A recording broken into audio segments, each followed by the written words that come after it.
जय मसीह की। आज हम देखेंगे बंदी बनाए गए स्वर्गदूत कौन से हैं। हर वस्तु परमेश्वर ने बोल के बनाई है, दो वस्तुओं को छोड़कर, पहला जल और दूसरा मनुष्य। तो पहले हम कुछ ज़रूरी बातें बताएंगे, फिर स्वर्गदूतों के विषय में बताएंगे। तो उत्पत्ति 1 अध्याय की 2 आयत में जब जल पर परमेश्वर का आत्मा मंडराता था, तब ना तो स्वर्ग का कुछ था और ना ही पृथ्वी का, यानी कि ना मनुष्य थे ना स्वर्गदूत। ये तो जानते हैं कि मनुष्य को परमेश्वर ने भूमि की मिट्टी से रचा, लेकिन स्वर्गदूत और करूब और पिशाच और जिन, सराप, ये परमेश्वर ने शब्द बोल के बनाए हैं। जिन के बारे में तो बाइबल में नहीं पढ़ते हम हैं कि जिन कोई शब्द ऐसा है ना। लेकिन अब ये जो बोल के बनाए परमेश्वर ने, ये क्या है कि जाति जाति के पशु पक्षी इत्यादि उत्पन्न हों। अब ये बोल के बनाया कि जाति जाति के इत्यादि यानी कि पशु पक्षी उत्पन्न हो। अब जाति जाति का जो शब्द था, इसमें ये जातियाँ भी आती हैं, जैसे करूब, स्वर्गदूत, जो संसार और स्वर्ग के लिए, जो स्वर्ग है उसके लिए भी काम में लाए जाएं। कुछ अच्छे थे, कुछ बुरे। उन्हीं में से ये शैतान भी उत्पन्न हुआ, बनैले पशुओं में से ये उत्पन्न हुआ। और जो राक्षस हैं, राक्षस स्वर्ग के नहीं हैं। तो उत्पत्ति 3 अध्याय की 1 आयत में पढ़ते हैं, एक ये भी यानी कि था जो शैतान था, ऐसे और भी बुरे करूब हैं, और भी ऐसे बुरे करूब हैं जो इसी के साथ के हैं। तो उत्पत्ति 2 अध्याय की 1 आयत में पढ़ लेना। उसमें लिखा है, सारी सेना का बनाना समाप्त हुआ। सारी सेना का बनाना समाप्त हुआ। अब इसमें लोग भी आते हैं, आ जाते हैं, लोग भी आते हैं और पशु पक्षी भी, स्वर्ग के दूत भी आ जाते हैं जो मरते नहीं। तो ये इब्लिस करूब था, जो पशु जैसे ही होते हैं। तो ये बनैला पशु था जिसको रेंगने वाला जंतु बनाया गया, ताकि ये आगे और स्वर्गों में ना चला जाए। और इसका नाम भी आदम ने ही रखा, इब्लिस।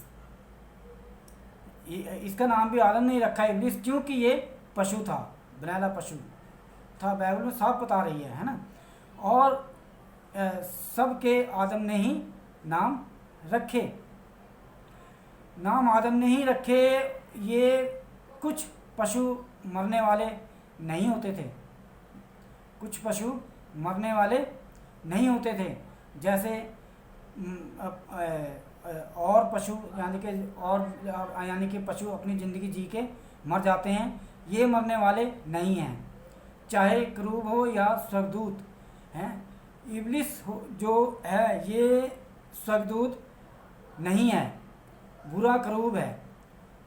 कुछ का मानना है कि यहेजकेल 28 अध्याय की 13 आयत में डफ और बांसुरियों का जिक्र किया गया है कि ये उसमें तैयार की गई हैं, इसलिए ये परमेश्वर की आराधना करता था। लेकिन हम बाइबल में परमेश्वर की ये आराधना कर रहा है करके बाइबल में कहीं नहीं पाते, ना सृष्टि रचने में पहले दिन और ना बीच में भी, और ना आखिरी दिन यानी 7वें दिन, जहाँ ये हवा को बहका रहा है। तो ये परमेश्वर का आराधक नहीं था। और ये यहेजकेल 28 अध्याय वाला शैतान है। इसमें सोर के राजा का नाम लेकर शैतान को ताना मारा जा रहा है। ये राजा भी इसी प्रकार के होते थे, क्योंकि अदेन नाम बारी में तो शैतान ही रहता था, यानी इब्लिस, शोर का राजा तो नहीं रहता था। तो स्वर्गों में एक स्वर्ग अदन भी है, अदन की बारी है, अदन भी है। सारा खेल यहीं से शुरू हुआ। अदेन ये सबसे पुरानी जो है अदेन ही है, सबसे पुराना। जैसे उसको जो है अदेन में ही पुराना सांप भी है ना, तो पुराना सब सांप तो पुरानी, ये जो है अदन में है पुरानी ही है, सबसे पुरानी। तो अदन भी सारा खेल जो है यहीं से शुरू हुआ, यानी कि अदन में ही। शैतान तभी से रह रहा था जब से, यानी कि जब परमेश्वर सभी जानवरों को अदन में आदम के पास लाया और आदम ने सबके नाम रखे। तो यह खेल, यानी कि शैतान का नाम भी जो इब्लिस रखा है, इसका नाम भी, यानी पशु था ये बनाना पशु, इसका नाम भी आदम ने ही रखा, जैसे मैंने पहले बताया, इब्लिस। तो यह खेल 28 अध्याय में देखते हैं कि ये करूब था, स्वर्गदूत नहीं था। ये अदेन नाम बारी में रहता था, जब से रहता था जब आदम के पास परमेश्वर इन सब पशु पक्षियों को लेकर आया नाम रखने के लिए। लेकिन परमेश्वर की आराधना ये नहीं करता था। परमेश्वर अपनी आराधना किसी पशु पक्षी से क्यों कराएगा? जो उसके स्वरूप में होगा वही आराधना कर सकेगा, और परमेश्वर उसी से चाहेगा आराधना करवाना, पशु से नहीं। और ये अदेन नाम बारी कहीं ऊंचे पर है। ये बारी आदम हवा के लिए ही बनाई गई थी, पर वहाँ इब्लिस रहने लग गया और आदम हवा को वहाँ से निकलवाने का प्लान तैयार किया। पर परमेश्वर को पता था कि ये आदम हवा को नुकसान पहुँचाएगा, इसीलिए परमेश्वर ने आदम को कहा, यानी चेतावनी दी कि तू सब वृक्षों का फल खा सकता है, पर इस वृक्ष का फल ना खाना। पर अगले दिन विश्राम दिन था। उस दिन आदम हवा को निकालने का प्लान बनाया ताकि इब्लिस और उसके दूत यहीं पर रहें। पर यानी कि जो शैतान ने ये प्लान बनाया कि हम और मेरे जो दूत हैं वो यहीं रहें। स्वर्गदूतों का निवास स्थान अलग है और परमेश्वर का स्थान अलग है, ध्यान रखना है। स्वर्गदूतों का निवास स्थान अलग है और परमेश्वर का स्थान अलग है। तो जब शैतान आदम हवा को अदेन से बाहर निकलवाने में कामयाब हो गया, तो शैतान को भी परमेश्वर ने रेंगने वाला सर्प बना दिया।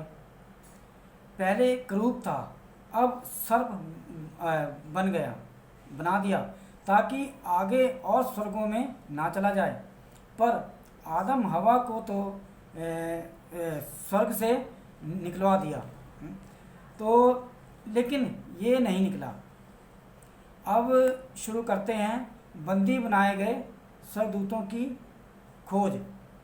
यहूदा में 1 अध्याय में उसकी 6 आयत में पढ़ते हैं, ये स्वर्गदूतों ने अपने पद को, यानी कि स्वर्गदूतों ने अपने पद को स्थिर ना रखा और अपने निज निवास स्थान को छोड़ दिया।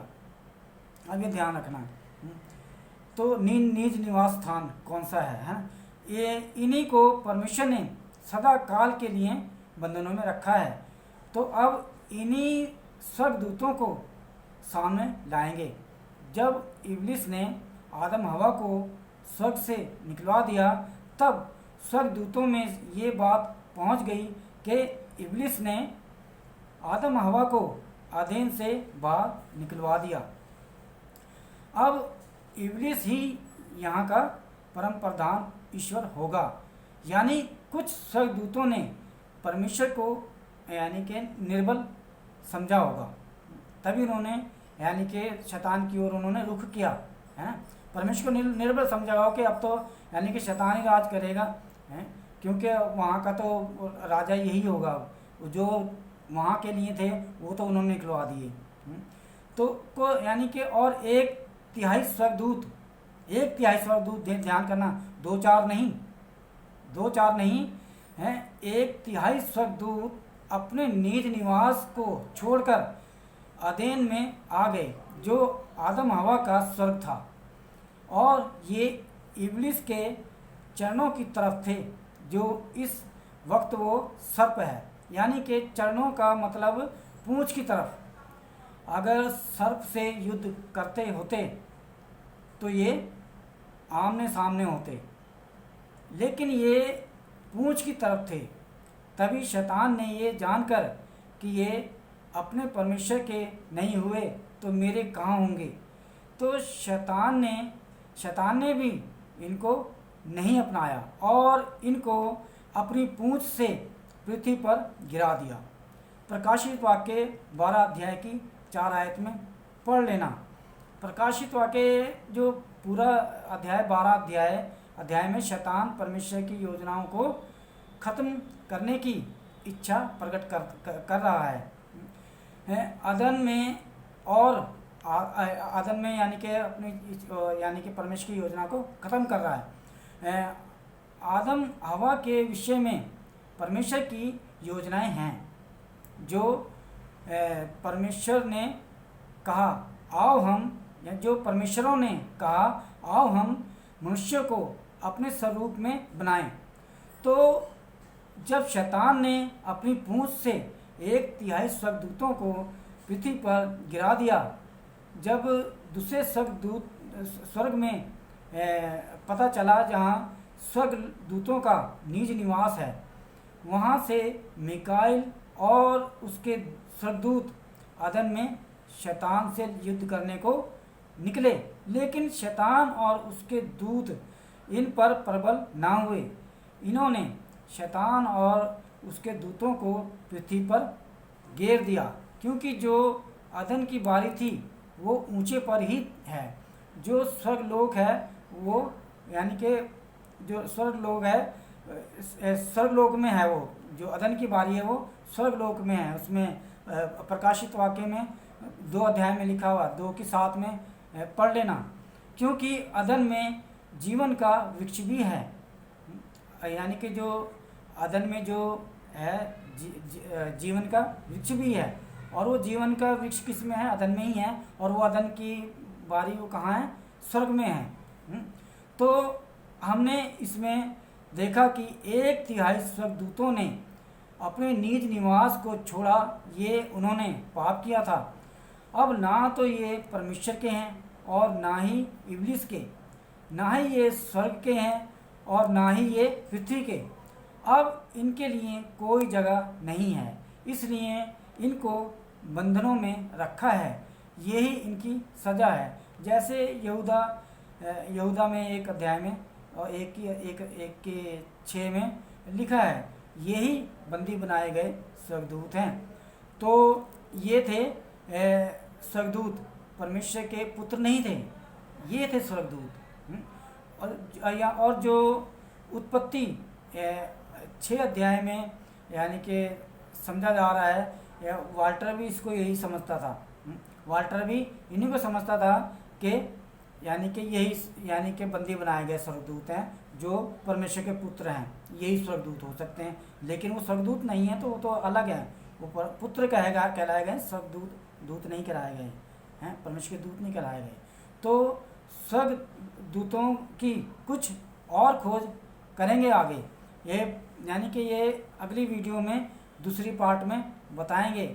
वहाँ और क्लियर होगा सारा कुछ, जो इसी के विषय में सारा क्लियर होगा, वो जरूर ध्यान से देखना। जय मसीह की।